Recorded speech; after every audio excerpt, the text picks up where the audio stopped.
ನಮಸ್ಕಾರ ಸ್ನೇಹಿತರೆ, times to ಸಂಚಾರ ಚಾನೆಲ್ಗೆ ತಮಗೆಲ್ಲ ಆತ್ಮೀಯ ಸ್ವಾಗತ. ನಾವು ನಿಮ್ಮ ಪ್ರೀತಿಯ ವಸಂತ ಹಾಗೂ ಸಂತೋಷ್. ಇವತ್ತಿನ ವಿಡಿಯೋದಲ್ಲಿ ನಾವು ಬೆಂಗಳೂರಿಂದ ಸುಮಾರು 20 ಕಿಲೋಮೀಟರ್ ಹಾಗೂ ಯಲಹಂಕದಿಂದ ಬರೀ 10 ಕಿಲೋಮೀಟರ್ ದೂರದಲ್ಲಿರುವಂತ ಹೆಚ್ಚು ಜನರಿಗೆ ಗೊತ್ತಿಲ್ಲದೆ ಇರುವಂತ ಒಂದು ಸುಂದರ ಸ್ಥಳಕ್ಕೆ ಭೇಟಿ ನೀಡ್ತಾ ಇದ್ದೀವಿ. ಇಲ್ಲಿನ ಪ್ರಕೃತಿ ಸೌಂದರ್ಯ, ಸೂರ್ಯೋದಯ ಮತ್ತು ಸೂರ್ಯಾಸ್ತದ ದೃಶ್ಯಗಳು, ಇಲ್ಲಿರುವ 9 ಶಕ್ತಿಯುತ ದೇವಸ್ಥಾನಗಳು, ಅಲ್ಲಿನ ಪವಾಡಗಳು ಮತ್ತು ಸುಂದರ ಕಲ್ಯಾಣಿ ಎಲ್ಲವನ್ನೂ ಒಳಗೊಂಡ ಅದ್ಭುತ ಸ್ಥಳದ ಬಗ್ಗೆ ತಿಳಿದುಕೊಳ್ಳಬೇಕೆಂದ್ರೆ ಈ ವಿಡಿಯೋನ ಕೊನೆಯವರೆಗೂ ಸ್ಕಿಪ್ ಮಾಡ್ದೇನೆ ನೋಡಿ. ಇಷ್ಟೆಲ್ಲ ಹೇಳಿ ಆ ಪ್ಲೇಸ್ ಯಾವುದು ಅಂತ ಹೇಳಲೇ ಇಲ್ಲ ಅನ್ಕೊಂತಾ ಇದ್ದೀರಾ ಅಲ್ವಾ? ಅದುವೇ ಬೆಂಗಳೂರಿನ ಉತ್ತರ ಭಾಗದಲ್ಲಿರುವ ಶ್ರೀ ಕ್ಷೇತ್ರ ಅಕ್ಕಯ್ಯಮ್ಮನ ಬೆಟ್ಟ. ಬನ್ನಿ ಈ ಕ್ಷೇತ್ರದ ಸಂಪೂರ್ಣ ಮಾಹಿತಿಯನ್ನ ಈ ವಿಡಿಯೋದಲ್ಲಿ ಪಡೆದುಕೊಳ್ಳೋಣ.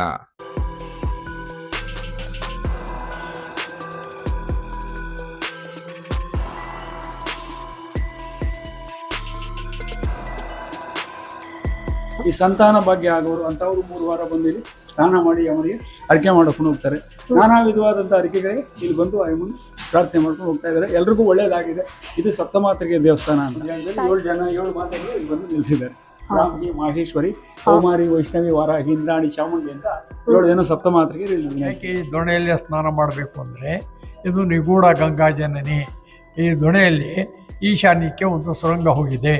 ಆ ಸುರಂಗ ಎಲ್ಲಿವರೆಗೂ ಹೋಗಿದೆ, ಎಷ್ಟು ಆಳ ಹೋಗಿದೆ, ಎಷ್ಟು ಕೊನೆ ಆಗಿದೆ, ಯಾರಿಗೂ ಇದುವರೆಗೂ ಶೋಧನೆ ಮಾಡಿ ಅರ್ಥ ಮಾಡ್ಕೊಳ್ಳೋದಕ್ಕಾಗಲಿಲ್ಲ.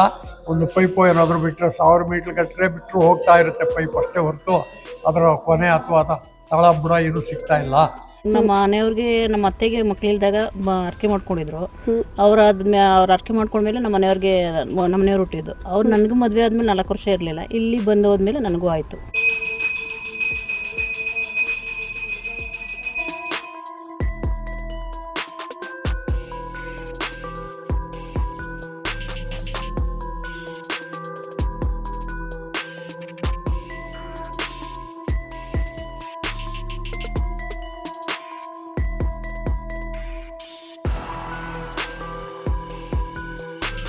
ಸಜ್ಜೋಜಾತ, ವಾಮದೇವ, ಅಘೋರ, ಈಶಾನ, ತತ್ಪುರುಷ ಅಂತ 5 ಮುಖ ವಿಶೇಷವಾಗಿದೆ. ಇಲ್ಲಿ ಬೆಟ್ಟದ ಮೇಲಿರ್ತಕ್ಕಂಥ ಬಂಡೆಯಲ್ಲಿ ದೊಡ್ಡ ಬಂಡೆ ಅಂದರೆ ಇದೆ. ಬಂಡೆ ಕೆಳಗಡೆ ಸ್ವಾಮಿ ಉದ್ಭವ ಆಗಿರೋದು. ತುಂಬ ಹಳೆ ಕಾಲದ್ದು, 1000 ವರ್ಷಗಳು ಅಂತ ಹೇಳ್ತಾರೆ. ತ್ರಿಮೂರ್ತಿ ಸಂಗಮ ಅಂತ ಕರೀತಾರೆ. ಇಲ್ಲಿ 3 ಜನ ಒಟ್ಟಿಗೆ ಇರೋದ್ರಿಂದ ಬ್ರಹ್ಮ, ವಿಷ್ಣು, ಮಹೇಶ್ವರ ಅಂಥೇಳಿ. ವಿಷ್ಣು ಬಂದು ರಾಮರ ಅವತಾರ, ಮಹೇಶ್ವರ ಬಂದು ಶಿವನ ಅವತಾರ, ಕೆಳಗಡೆ ಬ್ರಹ್ಮ. ತ್ರಿಮೂರ್ತಿ ಸಂಗಮ ಅಂತ ಕರೀತಾರೆ. ಇವರು 3 ಜನ ಒಟ್ಟಿಗೆ. ಇಲ್ಲಿ ಪ್ರಪಂಚ ಎಲ್ಲೂ ಹುಡುಕಿ ಬಂದರೂ ಎಲ್ಲೂ ಇಲ್ಲ. ಹಾಗಾಗಿ ಇಲ್ಲಿ ವಿಶೇಷವಾಗಿ ಪ್ರತಿಷ್ಠಾಪನೆ ಮಾಡಿದ್ದಾರೆ. ಇಲ್ಲಿ ಎಲ್ಲ ಗುರುಗಳು ಇದ್ದಾರೆ. ವಿದ್ಯಾರಣ್ಯ ಸ್ವಾಮಿಗಳು, ಶಂಕರಾಚಾರ್ಯರು, ಮಧ್ವಾಚಾರ್ಯರು, ರಾಮಾನುಜಾಚಾರ್ಯರು, ಈ ದಕ್ಷಿಣಾಮೂರ್ತಿ, ದತ್ತಾತ್ರೇಯ, ಈ ಕಡೆ ಶಾರದಮ್ಮನವರಿದ್ದಾರೆ. ವಿಶೇಷವಾಗಿ ಅಂದರೆ ಎಲ್ಲ ಅಲ್ಲಿ ವಿದ್ಯಾಭ್ಯಾಸ ಮಾಡಿಸೋದಕ್ಕೆ, ಅಕ್ಷರಾಭ್ಯಾಸ ಮಾಡಿಸೋದಕ್ಕೆ ಸರಸ್ವತಿ ಅಮ್ಮನವರಿದ್ದಾರೆ. ಈ ಕಡೆ ಅಯ್ಯಪ್ಪ ಸ್ವಾಮಿ, ಸುಬ್ರಹ್ಮಣ್ಯ ಸ್ವಾಮಿ, ಗಣಪತಿ.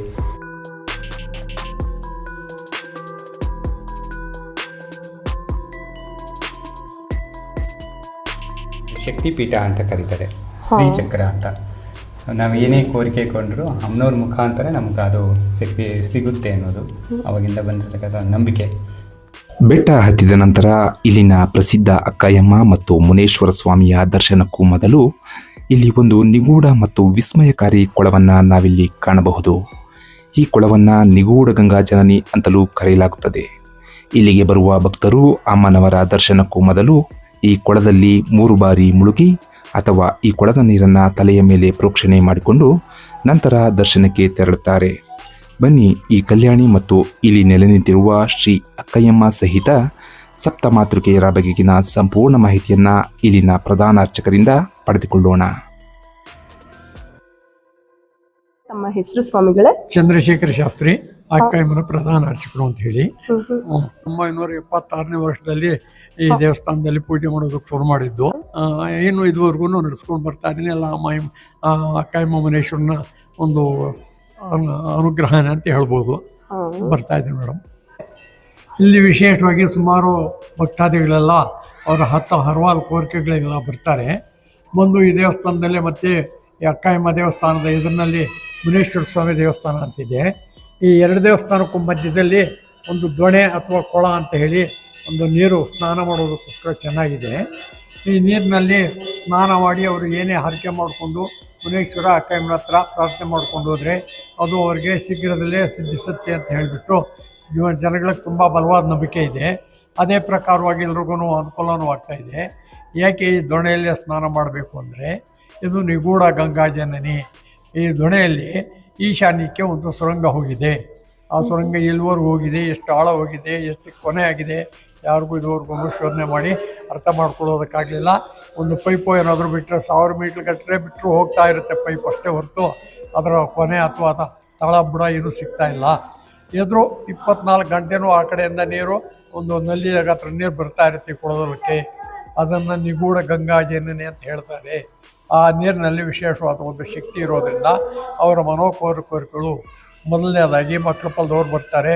3 ವಾರ ಅದರಲ್ಲಿ ಸ್ನಾನ ಮಾಡಿ ಹರಕೆ ಮಾಡಿಕೊಂಡು ಅವರು ಪೂಜೆಗಳು ಮಾಡಿಸ್ಕೊಂಡು ಹೋಗ್ತಾರೆ. ಅವರಿಗೆ ವರ್ಷ 6 ತಿಂಗಳೊಳಗಾಗಿ ಮಕ್ಕಳ ಸಂತಾನ ಆಗ್ತಾಯಿದೆ.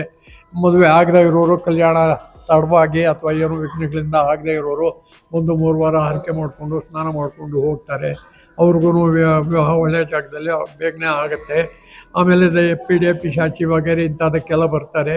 ನಮಗೆ ದೆವ್ವ ಹಿಡ್ಕೊಂಡ್ಬಿಟ್ಟಿದೆ, ಯಾರೋ ಹಿಡ್ಕೊಂಡ್ಬಿಟ್ಟಿದ್ದಾರೆ, ಏನೋ ಹಾಕೊಂಡ್ಬಿಟ್ಟಿದೆ ಅಂತ ಹೇಳ್ಕೊಂಡು ಬರ್ತಾರೆ. ಅದು ನಮ್ಮ ಔಷಧಿಗಳಲ್ಲಿ ಮೇಲೆ ಆಗುವಂಥದ್ದಲ್ಲ. ಅದಕ್ಕೇನಿದ್ರು ಮಂತ್ರಯಂತ್ರಗಳು ಅಂತೇಳಿ. ಇಲ್ಲಿ ಯಾವ ಥರದ್ದು ಮಂತ್ರಯಂತ್ರಗಳು ಮಾಡೋದಿಲ್ಲ. ಬಂದು ಕೊಳದಲ್ಲಿ 3 ವಾರ ಸ್ನಾನ ಮಾಡ್ಕೊಂಡೋದ್ರೆ ಆ ಗಾಳಿಯನ್ನು ಚೇಷ್ಟೆ ಇಲ್ಲೇ ಬಿಟ್ಟು ಹೋಗುತ್ತೆ ಅನ್ನೋದು ಒಂದು ನಂಬಿಕೆ. ಎಲ್ರಿಗೂ ಅದೇ ಥರ ಅನುಕೂಲ ಆಗ್ತಾಯಿದೆ. ಎಲ್ಲರೂ ಬಂದು ಗಾಳಿ ಪೀಡೆ ಪಿಶಾಚಿರೋರೆಲ್ಲರೂ ಬಂದು ಸ್ನಾನ ಮಾಡಿಕೊಂಡು ಅಮ್ಮನವರು ಮುನೇಶ್ವರ ಸ್ವಾಮಿ ಭಂಡಾರ ಇಟ್ಕೊಂಡು ಹೋಗ್ತಾರೆ. ಅವ್ರಿಗೆ ಅದರಲ್ಲಿ ಪರಿಹಾರ ಸಿಗ್ತಾಯಿದೆ. ಹೀಗೆ ಹಲವಾರು ಉದ್ಯೋಗಗಳಿಗೆ, ಕೆಲಸಗಳು ಸಿಗೋದಕ್ಕೆ, ವಿದ್ಯಾಭ್ಯಾಸಕ್ಕೆ ಮುಂತಾದಕ್ಕೆಲ್ಲ ಬಂದು ಹರಕೆ ಮಾಡ್ಕೊಂಡು ಹೋಗ್ತಾರೆ. ಎಲ್ರಿಗೂ ಅನುಕೂಲ ಆಗ್ತಾಯಿದೆ. ಇಷ್ಟು ಇಲ್ಲಿ ನಡೆಯೋದು. ಇಲ್ಲಿ ಅರ್ಚಕರಿಗೆ ಮೇಲೆ ಬರೋದಾಗಲಿ ಅಥವಾ ಅವರು ವಾಗ್ದಾನ ಕೊಡೋದು, ಮೇಲೆ ಬಂದು ನಾವು ಇದನ್ನು ಪೂಜಾರಿ ಬಾಯಿಂದ ಬಂದಿದೆ ಇದು ಆಗುತ್ತೆ ಅನ್ನೋ ಒಂದು ಇದೇನೂ ಇಲ್ಲ. ಪೂಜಾರಿಗೂ ಯಾವ ದೇವರಿಗೂ ಯಾವ ಸಂಬಂಧನೂ ಇಲ್ಲ. ಭಕ್ತಾದಿ ಮತ್ತು ದೇವರು ಇವ್ರ ಮಧ್ಯದಲ್ಲಿ ಇವ್ರು ಮಾಡ್ಕೊಳ್ಳೋ ಪ್ರಾರ್ಥನೆಯಿಂದ ಅವರಿಗೆ ಲಭಿಸ್ತಾ ಇದೆ. ಎಲ್ಲಿ ಪೂಜಾರಿಗಳು ಏನು ಹೆಚ್ಚು ಗಾತ್ರ ಇಲ್ಲ. ಅವರು ಪ್ರತಿ ದೇವಸ್ಥಾನದಲ್ಲೂ ಅಷ್ಟೇ ಪೂಜಾರಿ ಮತ್ತು ದೇವ್ರಿಗೂ ಮಧ್ಯೆ ಪೂಜಾರಿ ಇರಬೇಕು ಅನ್ನೋದೇನೂ ಇಲ್ಲ. ಅವರೇ ಹರಕೆ ಮಾಡಿಕೊಂಡು ಹೋಗಬೇಕು. ಆಗ ಮಾತ್ರ ಅವ್ರಿಗೆ ಅವರಿಂದ ಸಿದ್ಧಿ ಸಿಗುತ್ತೆ. ಇಷ್ಟು ನಡೀತಾ ಇದೆ ಇಲ್ಲಿ. ನಡೆದಂತ ಪವಾಡಗಳ ಬಗ್ಗೆ ಯಾವ್ದಾದ್ರು 1-2 ಹೇಳ್ಬೋದಾ? ಇಲ್ಲಿ ಪವಾಡಗಳ ಬಗ್ಗೆ ಹೇಳೋದಾದರೆ ಈಗಿನ ಜನಗಳಿಗೆ ಅದನ್ನು ನಾವು ಹೇಳಿದ್ರೆ ಏನೋ ಒಂಥರ ವಿಚಿತ್ರ ಅಂತ ಕಾಣಿಸುತ್ತೆ. ಹಾಗಾಗಿ ಇದನ್ನು ನಾವು ಹೆಚ್ಚಾಗಿ ಹೇಳೋದಕ್ಕೂ ಆಗೋದಿಲ್ಲ. ಒಟ್ಟಿನಲ್ಲಿ ಪವಾಡ ನಡೆದಿದೆ. ಅದು ಸುಳ್ಳು ಅಂತ ನಾವು ಹೇಳೋದಕ್ಕೂ ಆಗೋದಿಲ್ಲ. ಅದಕ್ಕೆ ನಿದರ್ಶನ ಏನು ಅನ್ನೋ ಥರದಲ್ಲಿ ಯಾರೋ ಒಬ್ಬ ದಂಪತಿಗಳು ಒಂದು ಸಂತಾನ ಫಲಕ್ಕೆ ಹರಕೆ ಮಾಡ್ಕೊಂಡಿದ್ರು. ಅವರು ಮಗು ಆದಮೇಲೆ ನಿನಗೇನೆ ಅರ್ಪಣೆ ಮಾಡಿಬಿಡ್ತೀವಿ ಅಂಥೇಳಿ ಅಕ್ಕಮ್ಮನವ್ರಿಗೂ ಹರಕೆ ಮಾಡ್ಕೊಂಡಿದ್ರು.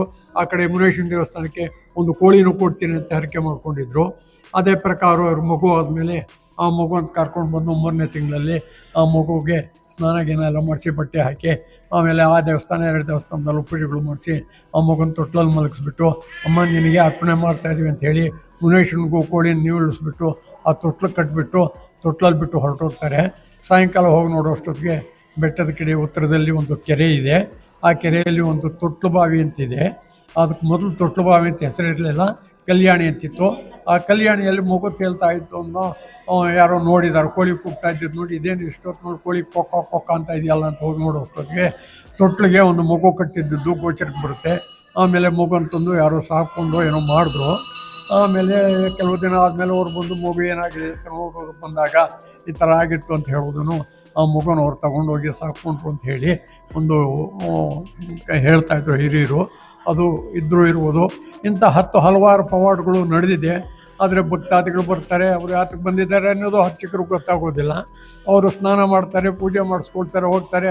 ಕೆಲವು ದಿನ ಆದಮೇಲೆ ಸ್ವಾಮಿ ನಾವು ಬಂದು ಏನೋ ಹರಕೆ ಮಾಡ್ಕೊಂಡಿದ್ವಿ, ನಮಗೆ ಈ ಥರದಲ್ಲಿ ಅನುಕೂಲ ಆಯಿತು, ಈ ಕೇಸ್ ಅನುಕೂಲ ಆಯಿತು, ಈ ವ್ಯಾಜ್ಯದಲ್ಲಿ ಅನುಕೂಲ ಆಯಿತು, ಸಂತಾನದಲ್ಲಿ ಅನುಕೂಲ ಆಯಿತು, ನಮಗೆ ಒಂದು ಒಳ್ಳೆಯ ಸಂಬಂಧದಿಂದ ಮದುವೆ ಆಯಿತು ಅಂತೆಲ್ಲ ಅವರೇ ಹೇಳ್ತಾರೆ. ಹೀಗೆ ನಾವು ಅವ್ರಿಗೇನು ಹೇಳೇ ಇರೋದಿಲ್ಲ, ಅವರು ನಮಗೆ ಹೇಳಿರೋದಿಲ್ಲ. ಅವ್ರು ಬಂದಿರೋ ಉದ್ದೇಶ ಮನಸ್ಸಿನಲ್ಲಿ ಪ್ರಾರ್ಥನೆ ಮಾಡ್ಕೊಂಡು ಹೋಗಿರ್ತಾರೆ, ಅವ್ರಿಗೆ ಮನೋಕೋರಿಕೆ ನೆರವೇರುತ್ತೆ. ಹೀಗೆ ಇದು ಹಲವಾರು ಪವಾಡಗಳು ನಡೀತಾ ಇದೆ. ಸ್ವಾಮಿಗಳೇ, ಇಲ್ಲಿ ಪ್ರಸಾದ ವಿನಿಯೋಗ ಸಹ ಇರುತ್ತೆ ಅಂತ ಕೇಳಲ್ಪಟ್ವಿ. ಯಾವಾಗ ಯಾವಾಗ ಇರುತ್ತೆ ಸ್ವಾಮಿಗಳೇ? ಹೌದು ಮೇಡಮ್ ನೋಡಿ, ಇಲ್ಲಿ ವಾರದಲ್ಲಿ 3 ದಿನ ಶುಕ್ರವಾರ ಮತ್ತು ಭಾನುವಾರ ಮಂಗಳವಾರ ಪೂಜಾ ದಿನಗಳು ಅಂತೇಳಿ ಒಂದು ಹಿಂದಿನವರಿಂದಲೂ ನೋಡ್ಕೊಂಡು ಬಂದಿದೆ. 100 ವರ್ಷಗಳಿಂದಲೂ ಅಷ್ಟೇ 3 ದಿನದಲ್ಲಿ ಇಲ್ಲಿ ದೇವಸ್ಥಾನ ಓಪನ್ ಇರುತ್ತೆ. ಆ ದಿನದಲ್ಲಿ ಭಕ್ತಾದಿಗಳ ಸೌಕರ್ಯ ಮತ್ತು ಅವರ ಒಂದು ಇದನ್ನು ದೃಷ್ಟಿಯಲ್ಲಿಟ್ಕೊಂಡು ಅನ್ನದಾನನೂ ಭಕ್ತಾದಿಗಳ ವತಿಯಿಂದನೇ ನಡೀತಾ ಇದೆ. ಇಲ್ಲಿ ಪ್ರತಿ ಶುಕ್ರವಾರ ಮಂಗಳವಾರ ಭಾನುವಾರ 11 ಗಂಟೆಯಿಂದ 2-2:30 3 ಗಂಟೆವರೆಗೂ ಊಟಗಳ ವ್ಯವಸ್ಥೆ ಇದೆ. ಎಲ್ಲರೂ ಬಂದು ಊಟಗಳು ಮಾಡ್ಕೊಂಡು ಹೋಗ್ತಾರೆ. ಕೆಲವು ಭಕ್ತಾದಿಗಳು ಅವರೇ ಒಂದು ದಿನ ಖರ್ಚಿಟ್ಟು ಮಾಡಿಸೋ ಒಂದು ಹರಕೆಯನ್ನು ಇಟ್ಕೊಂಡಿದ್ದು ಅವರು ಬಂದು ನಡೆಸ್ಕೊಂಡು ಹೋಗ್ತಾರೆ, ಅದಕ್ಕೂ ಅವಕಾಶ ಇದೆ. ಜನಗಳೆಲ್ಲ ಅಡುಗೆಗೆ ಬೇಕಾಗಿರುವಂಥದ್ದು ವಸ್ತುಗಳು ಅಂದರೆ ಅಕ್ಕಿ, ಬೇಳೆ, ಬೆಲ್ಲ, ತರಕಾರಿ, ಹಾಲು, ಹಣ್ಣು ಇಂಥದ್ದನ್ನೆಲ್ಲ ತಂದು ಕೊಡ್ತಾರೆ. ಅದು ಸಹ ಉಪಯೋಗಿಸ್ಕೊಂಡು ಭಕ್ತಾದಿಗಳಿಗೋಸ್ಕರ ಪ್ರಸಾದ ಮಾಡಿ ಹಂಚ್ತಾ ಇದ್ದೀವಿ ಮೇಡಮ್ ಅವರೇ. 3 ದಿನಗಳಲ್ಲಿ ಮಾತ್ರ ಇಲ್ಲಿ ಪೂಜೆಗಳಿರೋದು, ಬೇರೆ ದಿನಗಳಲ್ಲಿ ಯಾರೂ ಇರೋದಿಲ್ಲ. ದೇವಾಲಯಗಳೆಲ್ಲ ಬೇಗ ಹಾಕಿರುತ್ತೆ. ಬಂದವರು ದೇವಸ್ಥಾನದ ಮುಂದೆ ಪ್ರದಕ್ಷಿಣೆ ಅಥವಾ ನಮಸ್ಕಾರ ಮಾಡಿಕೊಂಡು ಹೋಗ್ಬೋದು. ಇಲ್ಲ ಒಂದು ಕಾಯಿ ತಂದಿದ್ರೆ ಬಾಗಿಲಲ್ಲಿ ಹೊಡೆದು ಮಂಗಳಾರತಿ ಕರ್ಪೂರ ಹಚ್ಚಿಬಿಟ್ಟು ಹೋಗ್ಬೋದು. ಮತ್ತೆ ಸಂಜೆ ಹೊತ್ತಲ್ಲಿ ಇಲ್ಲಿ ಯಾರು ಬರೋದಿಲ್ಲ ಅಂತ ಕೇಳಲ್ಪಟ್ವಿ. ಹೌದು ಮೇಡಮ್ ಅವರೇ, 4 ಗಂಟೆ ಆದಮೇಲೆ ಇಲ್ಲಿ ಯಾರು ಬರೋದಿಲ್ಲ. ಏಕೆಂದರೆ ಇದು ಹಿಂದಿನ ಕಾಲದಲ್ಲಿ ಹೇಳ್ತಾ ಇದ್ದಿದ್ದ ಪ್ರಕಾರ ಸಾಯಂಕಾಲ 5 ಗಂಟೆ ಆದಮೇಲೆ ದೇವಿ ಸಂಚಾರ ಇದೆ, ಆ ಟೈಮ್ನಲ್ಲಿ ಬರಬಾರ್ದು ಅನ್ನೋ ಒಂದು ಇದಕ್ಕೋಸ್ಕರ ಯಾರೂ ದೇವಸ್ಥಾನದ ಹತ್ರ ಕತ್ಲಾದ್ಮೇಲೆ ಅಂದರೆ 5:30-6 ಗಂಟೆ ಆದಮೇಲೆ ಯಾರೂ ಬರೋದಿಲ್ಲ. ರಾತ್ರಿ ಹೊತ್ತು ಯಾರೂ ಇರೋದು ಇಲ್ಲ. ಏನಾಗುತ್ತೆ ನೋಡೋಣ ಅಂತ ಹೇಳಿ ಪರೀಕ್ಷೆ ಮಾಡೋದಕ್ಕೆ ಇದ್ದವರು ನಾವು ಇನ್ಮೇಲೆ ಅಲ್ಲಿರೋದಿಲ್ಲಪ್ಪ, ನಮಗೆಲ್ಲ ತಲ ಅನುಭವ ಆಯಿತು, ನಮಗೆ ಏನೋ ಒಂದು ಭಾಸ ಆಯಿತು, ನಾವು ಹೋಗಿದ್ದು ತಪ್ಪಾಯಿತು ಅಂಥೇಳಿ ಅವ್ರು ಅಲ್ಲಿಗೆ ಬಿಟ್ಟಿರೋ ನಿದರ್ಶನಗಳು ಇದೆ. ಹಾಗಾಗಿ ಯಾರೂ ರಾತ್ರಿ ಹೊತ್ತು ಅಥವಾ ಬೇರೆ ಟೈಮ್ನಲ್ಲಿ ಇರೋದಿಲ್ಲ. ಹಗಲು ಮಾತ್ರ ಪೂಜೆಗಳು, ಹಗಲು ಮಾತ್ರ ಭಕ್ತಾದಿಗಳು ಒಂದು ಹೋಗೋದಕ್ಕೆ ಅವಕಾಶ ಅಷ್ಟು ಇದೆ. ಧನ್ಯವಾದಗಳು ಸ್ವಾಮಿಗಳೇ. ಇಲ್ಲಿ ಸಂತಾನಕ್ಕಾಗಿ ಬರ್ತಾರೆ ಕೆಲವರು. ಮದುವೆ ಆಗದಿದ್ದವರು ಒಂದು ಇಲ್ಲಿ ಸ್ನಾನ ಮಾಡಿ ಯಮನಿಗೆ ಹರಕೆ ಮಾಡ್ಕೊಂಡು ಹೋಗ್ತಾರೆ. ಈ ಸಂತಾನ ಭಾಗ್ಯ ಆಗೋರು ಅಂತವರು 3 ವಾರ ಬಂದು ಇಲ್ಲಿ ಸ್ನಾನ ಮಾಡಿ ಯಮನಿಗೆ ಹರಕೆ ಮಾಡ್ಕೊಂಡು ಹೋಗ್ತಾರೆ. ನಾನಾ ವಿಧವಾದಂಥ ಹರಕೆಗಳಿಗೆ ಇಲ್ಲಿ ಬಂದು ಯಮನ್ ಪ್ರಾರ್ಥನೆ ಮಾಡ್ಕೊಂಡು ಹೋಗ್ತಾ ಇದ್ದಾರೆ. ಎಲ್ರಿಗೂ ಒಳ್ಳೇದಾಗಿದೆ. ಇದು ಸಪ್ತಮಾತೃಕೆ ದೇವಸ್ಥಾನ ಅಂತ. ತಾಯಿಗೆ ವಿಶೇಷವಾದ ಪೂಜೆಗಳು ಯಾವಾಗ ಇರುತ್ತೆ? ಇದು ಉಗಾದಿ ಬರುತ್ತಲ್ಲ, ಉಗಾದಿ ಟೈಮಲ್ಲಿ ಇಲ್ಲಿ ವಿಶೇಷವಾದ ಜಾತ್ರೆ ನಡೆಯುತ್ತೆ. ರಾಮನ ಹಬ್ಬ ಆದ್ಮೇಲೆ 6 ವಾರ ಇಲ್ಲಿ ಜಾತ್ರೆ ನಡೆಯುತ್ತೆ. 2 ಶುಕ್ರವಾರ, 2 ಮಂಗಳವಾರ, 2 ಭಾನುವಾರ, ಒಟ್ಟು 6 ವಾರ ಇಲ್ಲಿ ಜಾತ್ರೆ ವಿಶೇಷವಾಗಿ ನಡೆಯುತ್ತೆ. ಉಗಾದಿ ಟೈಮಲ್ಲಿ ಆಗ ಜಾತ್ರೆ ನಡೆಯುತ್ತೆ. ಇದಾದರೆ ಇದೆಲ್ಲ ವಿಶೇಷವಾಗಿ ನಡೆಯುವಂಥದ್ದು. ಮತ್ತು ಶುಕ್ರವಾರ, ಮಂಗಳವಾರ, ಭಾನುವಾರ, ವಾರಕ್ಕೆ 3 ದಿವಸ ಇಲ್ಲಿ ವಿಶೇಷವಾದಂಥ ಪೂಜೆಗಳು ನಡೀತಾ ಇರುತ್ತೆ. 7 ಮಾತೆಗಳು ಇಲ್ಲಿ ಬಂದು ನಿಲ್ಲಿಸಿದ್ದಾರೆ. ರಾಮಗಿ, ಮಾಹೇಶ್ವರಿ, ಕೌಮಾರಿ, ವೈಷ್ಣವಿ, ವಾರಾಹಿ, ಇಂದ್ರಾಣಿ, ಚಾಮುಂಡಿ ಅಂತ 7 ಜನ ಸಪ್ತಮಾತೃಗೆ ಇಲ್ಲಿ ನೆಲೆಸಿದ್ದಾರೆ.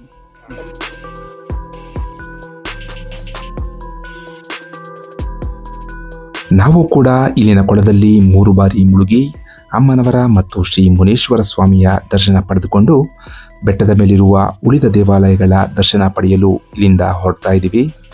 ಬನ್ನಿ, ಈ ಅಕ್ಕಾಯಮ್ಮನ ಬೆಟ್ಟದ ಮೇಲಿರುವ ಅದ್ಭುತ ದೇವಾಲಯಗಳ ಮಾಹಿತಿಯೊಂದಿಗೆ ದರ್ಶನ ಪಡೆಯೋಣ. ಬೆಟ್ಟದ ಮೇಲೆ ಬರ್ತಿದ್ದ ಹಾಗೆ ಮೊದಲಿಗೆ ನಮಗೆ ಕಾಣಸಿಗುವುದು ಶ್ರೀರಾಮರ ದೇವಾಲಯ. ಇಲ್ಲಿ ಸೀತಾರಾಮ ಲಕ್ಷ್ಮಣ ಸಹಿತ ಹನುಮಂತನ ಮೂರ್ತಿ ಇದ್ದು, ಜೊತೆಗೆ ಶ್ರೀ ರಂಗನಾಥ ಸ್ವಾಮಿ ಮತ್ತು ತ್ರಿಮೂರ್ತಿಗಳಾದ ಬ್ರಹ್ಮ, ವಿಷ್ಣು, ಮಹೇಶ್ವರರ ದರ್ಶನವನ್ನ ಇಲ್ಲಿ ಪಡೆದುಕೊಳ್ಳಬಹುದು. ಬನ್ನಿ, ಈ ದೇವಾಲಯದ ವಿಶೇಷತೆಯನ್ನ ಇಲ್ಲಿನ ಅರ್ಚಕರಿಂದ ಪಡೆದುಕೊಳ್ಳೋಣ.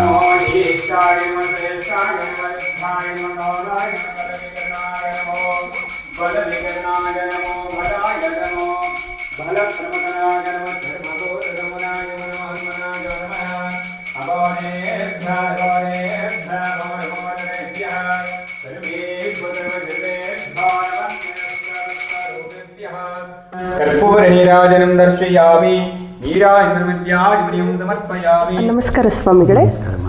ತಮ್ಮ ಹೆಸರು ಸ್ವಾಮಿಗಳೇ? ಮಂಜುನಾಥ್ ಶರ್ಮಾ ಅಂತ. ರಾಮ ದೇವಸ್ಥಾನ ಅಂತ, ತ್ರಿಮೂರ್ತಿ ಸಂಗಮ ಅಂತ ಕರೀತಾರೆ. ಇಲ್ಲಿ 3 ಜನ ಒಟ್ಟಿಗೆ ಇರೋದ್ರಿಂದ ಬ್ರಹ್ಮ, ವಿಷ್ಣು, ಮಹೇಶ್ವರ ಅಂಥೇಳಿ. ವಿಷ್ಣು ಬಂದು ರಾಮರ ಅವತಾರ, ಮಹೇಶ್ವರ ಬಂದು ಶಿವನ ಅವತಾರ, ಕೆಳಗಡೆ ಬ್ರಹ್ಮ. ತ್ರಿಮೂರ್ತಿ ಸಂಗಮ ಅಂತ ಕರೀತಾರೆ. ಇವರು 3 ಜನ ಒಟ್ಟಿಗೆ. ಇಲ್ಲಿ ಪ್ರಪಂಚ ಎಲ್ಲೂ ಹುಡುಕಿ ಬಂದರೂ ಎಲ್ಲೂ ಇಲ್ಲ. ಹಾಗಾಗಿ ಇಲ್ಲಿ ವಿಶೇಷವಾಗಿ ಪ್ರತಿಷ್ಠಾಪನೆ ಮಾಡಿದ್ದಾರೆ.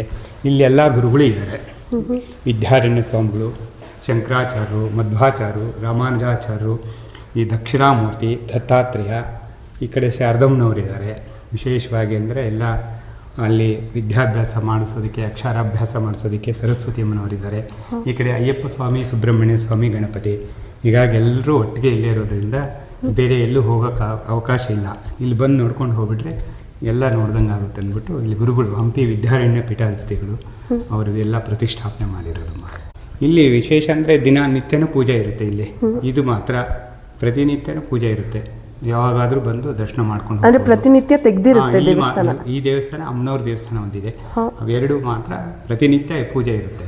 ಇನ್ನು ಮಿಕ್ಕಿರೋವೆಲ್ಲ ಶುಕ್ರವಾರ, ಮಂಗಳವಾರ, ಭಾನುವಾರ. ಎಷ್ಟು ಗಂಟೆಯಿಂದ ಎಷ್ಟು ಗಂಟೆ? 7ರಿಂದ 3 ಗಂಟೆವರೆಗೆ ಕ್ಲೋಸ್ ಆಗುತ್ತೆ. ಮಧ್ಯಾಹ್ನ 3 ಗಂಟೆಗೆ ಕ್ಲೋಸ್ ಆಗೋಗುತ್ತೆ. ಸ್ವಾಮಿಗಳಲ್ಲಿ ವಿಶೇಷ ಪೂಜೆ ಅನ್ನೋದು ಜಾಸ್ತಿ ಯಾವಾಗ ಇರುತ್ತೆ? ಯುಗಾದಿ ಮುಂಚೆ ರಥೋತ್ಸವ ಎಲ್ಲ ಆಗುತ್ತೆ ಇಲ್ಲಿ. ಆವಾಗ ಅಮ್ಮನವರು ಉತ್ಸವ ಎಲ್ಲ ನಡೆಯುತ್ತೆ ಮಾರ್ಚಲ್ಲಿ. ಆವಾಗ ಒಂದು 81 ಹಳ್ಳಿ ಜನರಿಂದ ಬಂದು ಪೂಜೆ ಮಾಡಿಸ್ಕೊಂಡು ಹೋಗ್ತಾರೆ ಇಲ್ಲೆಲ್ಲ. ತುಂಬ ಧನ್ಯವಾದಗಳು ಸ್ವಾಮಿಗಳೇ.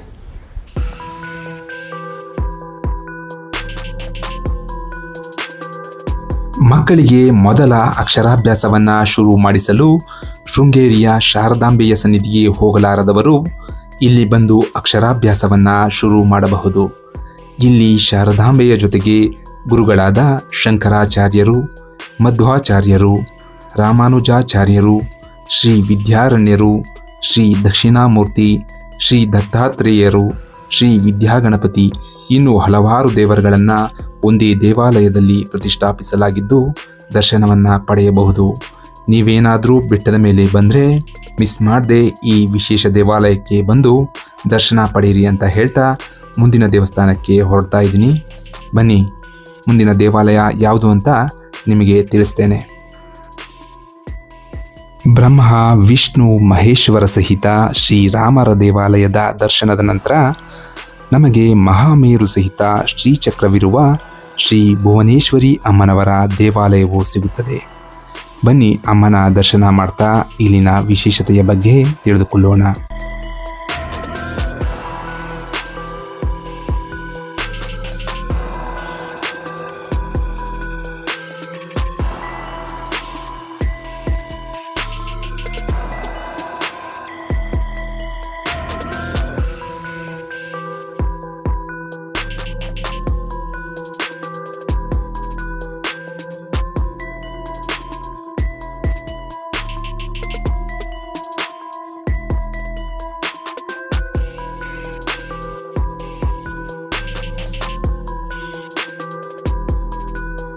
ವಿಶೇಷತೆ ಅಂದರೆ ಇದು ಅಮ್ಮನವರು ಭುವನೇಶ್ವರಿ ಅಮ್ಮ ದೇವರು. ಅಂದರೆ ಇಲ್ಲಿ ಅಕ್ಕಯ್ಯಮ್ಮ ದೇವಸ್ಥಾನ ಹಿಂಭಾಗದಲ್ಲಿ ಒಂದು ಭುವನೇಶ್ವರಿ ಇದೆ. ಆ ಭುವನೇಶ್ವರಿ ದೇವಸ್ಥಾನ ಅದು ಭಿನ್ನ ಆಗಿರೋದ್ರಿಂದ ಅದಕ್ಕೆ ಪೂಜೆ ಇಲ್ಲ. ಹಾಗಾಗಿ ಗುರುಗಳು ಏನು ಮಾಡಿದ್ರು, ಇಲ್ಲಿ ಪ್ರತಿಷ್ಠಾಪನೆ ಮಾಡಿದ್ರು. ಪ್ರತಿಷ್ಠಾಪನೆ ಮಾಡೋ ಕಾರಣ ಅಂದರೆ ಇಲ್ಲೊಂದು ಆನೆ ಇತ್ತು, ಆನೆ ಸಾಕಿದ್ರು. ಅಲ್ಲಿ ತೀರ್ ಹೋದ ನಂತರ ಇಲ್ಲೇ ಸಮಾಧಿ ಮಾಡಿರೋದು. ಆನೆ ಸಮಾಧಿ ಮೇಲೇ ಅಮ್ಮನವರು ಪ್ರತಿಷ್ಠಾಪನೆ ಮಾಡಿರೋದು. ಇದು ಶಕ್ತಿಪೀಠ ಅಂತ ಕರೀತಾರೆ, ಶ್ರೀಚಕ್ರ ಅಂತ. ನಾವು ಏನೇ ಕೋರಿಕೆ ಕೊಂಡ್ರು ಅಮ್ಮನವ್ರ ಮುಖಾಂತರ ನಮ್ಗೆ ಅದು ಸಿಗುತ್ತೆ ಅನ್ನೋದು ಅವಾಗಿಂದ ಬಂದಿರತಕ್ಕಂಥ ನಂಬಿಕೆ. ಹಾಗಾಗಿ ಬಂದು ತುಂಬ ಜನ ಮದುವೆ ಆಗದಿದ್ದರೆ, ಮಕ್ಕಳಾಗದಿದ್ದರೆ ಆ ಥರ ರೀತಿಯೆಲ್ಲ ಬೇಡ್ಕೊಂಡು ಹೋಗ್ತಾರೆ. ಅಮ್ಮನವ್ರು ಖಂಡಿತ ಕೊಡ್ತಾರೆ. ಈ ವರ್ಷವೂ ಮಾರ್ಚ್ ತಿಂಗಳಲ್ಲಿ ಅಮ್ಮನವರು ರಥೋತ್ಸವ ಎಲ್ಲ ಆಗುತ್ತೆ. ಇಲ್ಲೆಲ್ಲ ಅನ್ನದಾನ, ಅವತ್ತಿನ ದಿವಸ ಎಲ್ಲ ಊಟ ವ್ಯವಸ್ಥೆ ಎಲ್ಲ ಇರುತ್ತೆ. ಇಲ್ಲಿ ಪ್ರತಿನಿತ್ಯ ಅಮ್ಮನವ್ರ ಸೇವೆ ಇರುತ್ತೆ, ಪೂಜೆ ಎಲ್ಲ ಇರುತ್ತೆ. ಚಕ್ರ ಅಂದರೆ ಅಮ್ಮನವರ ಸನ್ನಿಧಾನ ಅಂತ ಕರೀತಾರೆ, ಮನೆ. ಹಾಗಾಗಿ ಸ್ತ್ರೀ ಪುರುಷರ ಅಲ್ಲಿ ಹೋಗೋ ಅವಶ್ಯಕತೆ ಇರಲ್ಲ, ಅಲ್ಲಿ ಬರೀ ಸ್ತ್ರೀಯರಿಗೆ ಮಾತ್ರ ಅಂತ ಹೇಳ್ತಾರೆ. ಹಾಗಾಗಿ ಶ್ರೀಚಕ್ರ, ಮೇರು ಶ್ರೀಚಕ್ರ ಅಂತ ಮೇಲ್ಗಡೆ ಇದೆ ನೋಡಿ, ಅದು ಮೇರು ಅಂತ ಕರೀತಾರೆ. ಅದು ಮೇರು ಶ್ರೀಚಕ್ರ ಅಂತ. ಇದು ಪಂಚಲೋಹ ಭುವನೇಶ್ವರಿ ಅಮ್ಮನವರು. ಅದು 5 ಕ್ವಿಂಟಲ್ ಇದೆ. ಹಾಗಾಗಿ ಅದನ್ನು ಇದು ಮಾಡೋಕ್ಕಾಗಲ್ಲ. ಹಾಗಾಗಿ ಅಲ್ಲೇ ಇದು ಪ್ರತಿಷ್ಠಾಪನೆ ಮಾಡಿರೋದು ಸರ್. ಈ ಸುತ್ತ ಎಲ್ಲ ಅಕ್ಕಯ್ಯಮ್ಮನ ಪರಿವಾರದವರು, ಅಕ್ಕಯ್ಯಮ್ಮ ಭುವನೇಶ್ವರಿ ಪರಿವಾರ ಇಲ್ಲೇ ಎಲ್ಲ ಇರೋದು. ಇಲ್ಲೆಲ್ಲ ಹೆಣ್ಣು ದೇವತೆಗಳೆಲ್ಲ ಇರೋದು. ಧನ್ಯವಾದಗಳು ಸರಿ, ಥ್ಯಾಂಕ್ ಯು.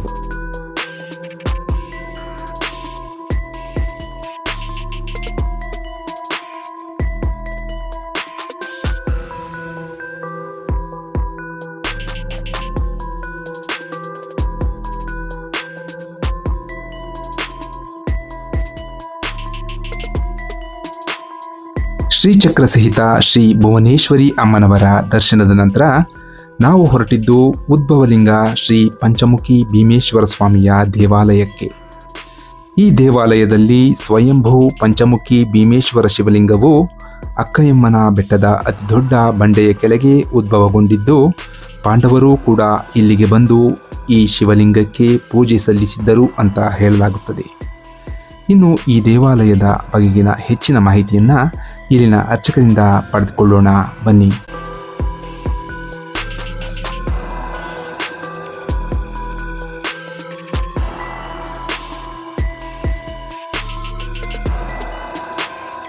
ಹೆಸರು ಸ್ವಾಮಿಗಳೇ? ಮಲ್ಲೇಶ್ ಅಂತ. ಹಾಂ ಹಾಂ ಸ್ವಾಮಿಗಳೇ, ಇದು ದೇವಸ್ಥಾನದ ವಿಶೇಷತೆ ಏನು ಸ್ವಾಮಿಗಳೇ?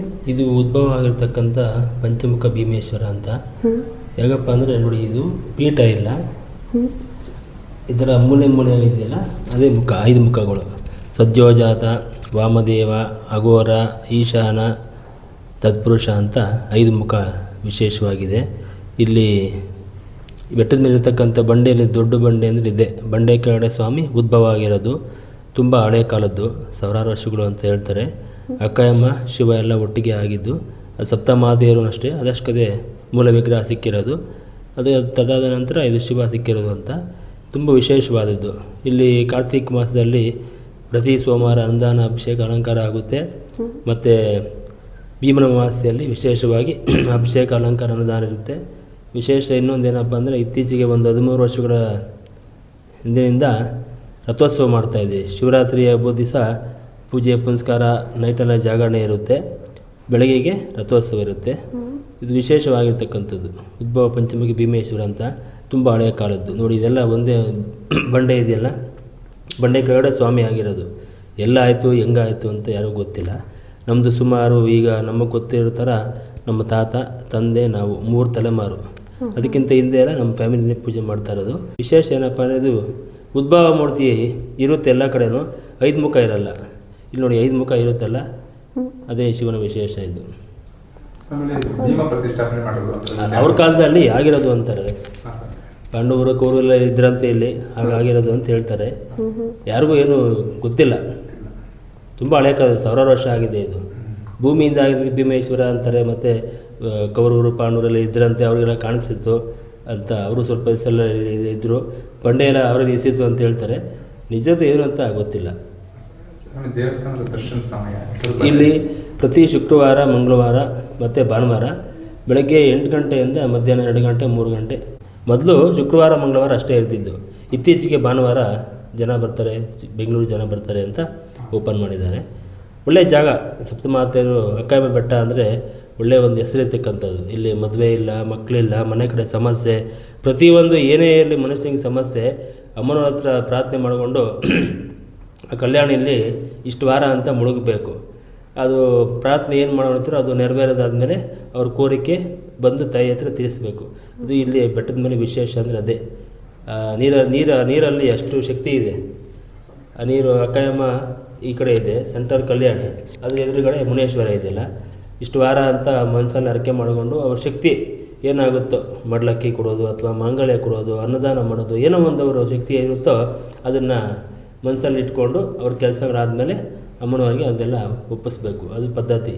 ತುಂಬ ವಿಶೇಷವಾದ ಜಾಗ ಅಕ್ಕಯ್ಯಮ್ಮ ಬೆಟ್ಟ ಅಂದರೆ. ತುಂಬ ಚೆನ್ನಾಗಿದೆ. ಸುಮಾರು ಇಲ್ಲಿ ಒಂದು 7-8 ದೇವಸ್ಥಾನಗಳಿದೆ.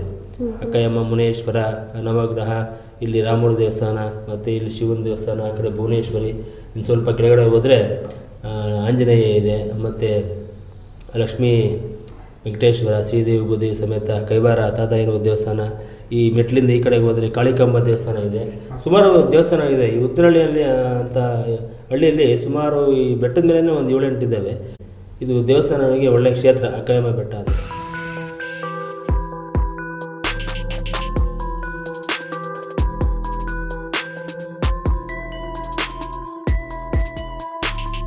ಶ್ರೀ ಭೀಮೇಶ್ವರ ಸ್ವಾಮಿಯ ದರ್ಶನದ ನಂತರ ಗರ್ಭಗುಡಿಯ ಹೊರಭಾಗದಲ್ಲಿ ಶ್ರೀ ವಿನಾಯಕ, ಭದ್ರಕಾಳಿ ಸಮೇತ ಶ್ರೀ ವೀರಭದ್ರ ಸ್ವಾಮಿಯ ಮೂರ್ತಿಗಳನ್ನು ಪ್ರತಿಷ್ಠಾಪಿಸಲಾಗಿದ್ದು ದರ್ಶನವನ್ನು ಪಡೆಯಬಹುದು.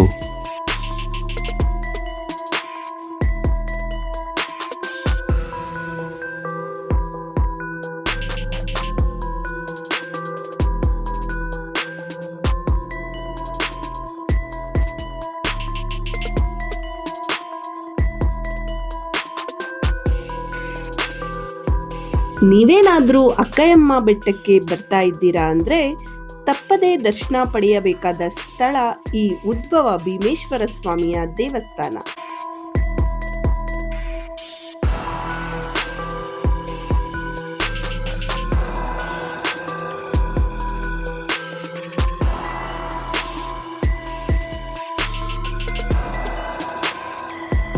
ಈಗ ನಾವು ಶ್ರೀ ಭೀಮೇಶ್ವರ ಸ್ವಾಮಿಯ ದರ್ಶನ ಮುಗಿಸ್ಕೊಂಡು ಇಲ್ಲಿಂದ ಸ್ವಲ್ಪ ದೂರದಲ್ಲೇ ಇರುವ ಮತ್ತೊಂದು ದೇವಾಲಯಕ್ಕೆ ಹೋಗ್ತಾ ಇದ್ದೀವಿ. ಅದು ಯಾವ ದೇವಸ್ಥಾನ ಅಂದರೆ ಶ್ರೀದೇವಿ ಭೂದೇವಿ ಸಹಿತ ಶ್ರೀ ಅಮರನಾರಾಯಣ ಸ್ವಾಮಿ ಹಾಗೂ ಕೈವಾರದ ಯೋಗಿಗಳಾದ ಶ್ರೀ ನಾರಾಯಣ ಯತೀಂದ್ರರ ದೇವಾಲಯಕ್ಕೆ. ಬನ್ನಿ ಈ ದೇವಾಲಯದ ದರ್ಶನ ಮಾಡ್ಕೊಂಡು ಬರೋಣ.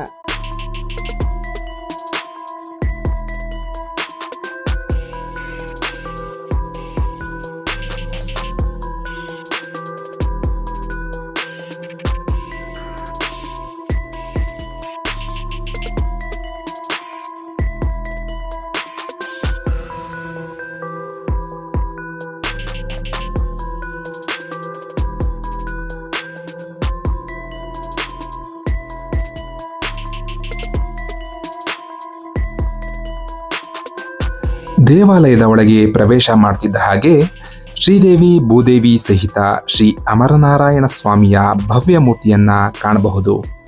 ಜೊತೆಗೆ ಸ್ವಾಮಿಯ ಮುಂಭಾಗದಲ್ಲಿ ಕೈವಾರದ ಯೋಗಿ ಶ್ರೀ ನಾರಾಯಣ ಯತೀಂದ್ರರ ಸುಂದರ ಮೂರ್ತಿಯನ್ನ ಪ್ರತಿಷ್ಠಾಪಿಸಲಾಗಿದ್ದು ದರ್ಶನವನ್ನ ಪಡೆಯಬಹುದು.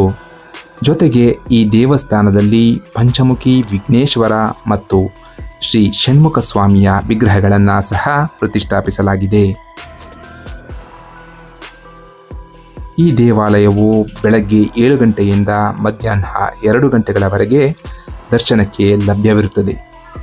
ಈ ದೇವಾಲಯದ ದರ್ಶನವನ್ನು ಮುಗಿಸಿಕೊಂಡು ನಾವು ಹೊರಟಿದ್ದು ಪಕ್ಕದಲ್ಲೇ ಇರುವ ಶ್ರೀ ಆಂಜನೇಯ ಸ್ವಾಮಿಯ ದೇವಸ್ಥಾನಕ್ಕೆ. ಬನ್ನಿ ಇಲ್ಲಿನ ಸ್ವಾಮಿಯ ದರ್ಶನವನ್ನು ಮಾಡ್ಕೊಂಡು ಬರೋಣ.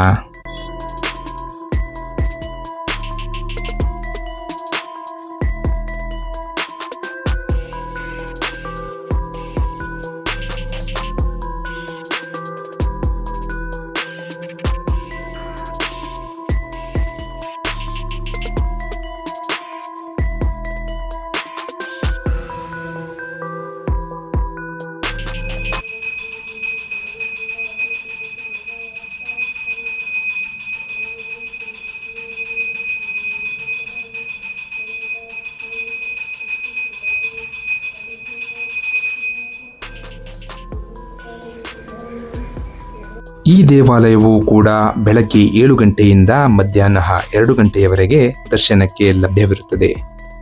ಆಂಜನೇಯ ಸ್ವಾಮಿಯ ದರ್ಶನ ಮುಗಿಸಿಕೊಂಡು ಹೊರಬರುತ್ತಿದ್ದಂತೆಯೇ ದೇವಾಲಯದ ಪಕ್ಕದಲ್ಲಿಯೇ ನಾಗರ ಪ್ರತಿಮೆಯನ್ನ ಪ್ರತಿಷ್ಠಾಪಿಸಲಾಗಿದೆ. ಇನ್ನು ಈ ಅಕ್ಕಯಮ್ಮನ ಬೆಟ್ಟಕ್ಕೆ ಬರಲು ಬಸ್ ರೂಟ್ನ ಬಗ್ಗೆ ಹೇಳೋದಾದರೆ ಬೆಂಗಳೂರಿನಿಂದ ನೇರ ಬಸ್ಸುಗಳು ಲಭ್ಯವಿದ್ದು ಬಸ್ ನಂಬರ್ 282, 282F, 282B ಮತ್ತು 282C ಬಸ್ಸುಗಳ ಮುಖಾಂತರ ತಲುಪಬಹುದು. ಇನ್ನು ಯಲಹಂಕದಿಂದಲೂ ಕೂಡ ಇಲ್ಲಿಗೆ ನೇರ ಬಸ್ಸುಗಳು ಲಭ್ಯವಿದ್ದು ಬಸ್ ನಂಬರ್ 289D ಬಸ್ನ ಮೂಲಕ ಅಕ್ಕಯಮ್ಮನ ಬೆಟ್ಟವನ್ನು ತಲುಪಬಹುದು. ಅಲ್ಲದೆ ದೇವನಹಳ್ಳಿ ಅಥವಾ ಕೆಂಪೇಗೌಡ ಇಂಟರ್ನ್ಯಾಷನಲ್ ಏರ್ಪೋರ್ಟ್ ಕಡೆಗೆ ಹೋಗುವ ಯಾವುದೇ ಬಸ್ಸನ್ನು ಹತ್ತಿದ್ರೂ ಕೂಡ ವಿದ್ಯಾನಗರ ಕ್ರಾಸ್ ಬಳಿ ಇಳಿದುಕೊಂಡು ಅಲ್ಲಿಂದ ಆಟೋ ರಿಕ್ಷಾಗಳನ್ನು ಬಳಸಿಕೊಂಡು ಈ ಬೆಟ್ಟವನ್ನು ತಲುಪಬಹುದು. ನೀವೇನಾದರೂ ಒಂದು ದಿನದ ಪ್ರವಾಸದ ಬಗ್ಗೆ ಯೋಚಿಸ್ತಾ ಇದ್ರೆ ಈ ಅಕ್ಕಯಮ್ಮನ ಬೆಟ್ಟ ಅತ್ಯುತ್ತಮ ಸ್ಥಳವಾಗಿದೆ. ಪ್ರಕೃತಿ, ಇತಿಹಾಸ ಮತ್ತು ಆಧ್ಯಾತ್ಮಿಕತೆಯ ಸಂಗಮವಾಗಿರುವ ಈ ಅಕ್ಕಯಮ್ಮನ ಬೆಟ್ಟದ ಸಂಪೂರ್ಣ ಮಾಹಿತಿಯನ್ನು ನಿಮಗೆ ತಿಳಿಸಿಕೊಡುವ ಪ್ರಯತ್ನ ಮಾಡಿದ್ದೇವೆ. ನಾವು ನೀಡಿದ ಮಾಹಿತಿ ನಿಮಗೆ ಇಷ್ಟವಾಗಿದೆ ಅಂತ ಭಾವಿಸ್ತಾ ಈ ವಿಡಿಯೋನ ಇಲ್ಲಿಗೆ ಮುಗಿಸ್ತಾ ಇದ್ದೇವೆ. ಈ ವಿಡಿಯೋ ತಮಗೆ ಇಷ್ಟವಾಗಿದ್ದರೆ ದಯವಿಟ್ಟು ಲೈಕ್ ಮತ್ತು ಶೇರ್ ಮಾಡೋದನ್ನು ಮರಿಬೇಡಿ. ನಮ್ಮ ಚಾನಲ್ನ ಸಬ್ಸ್ಕ್ರೈಬ್ ಮಾಡಿ ಅಂತ ಹೇಳ್ತಾ ಮತ್ತೊಂದು ವಿಶೇಷ ಸ್ಥಳದೊಂದಿಗೆ ಮತ್ತೆ ಭೇಟಿಯಾಗೋಣ. ಅಲ್ಲಿಯವರೆಗೆ ಧನ್ಯವಾದಗಳು.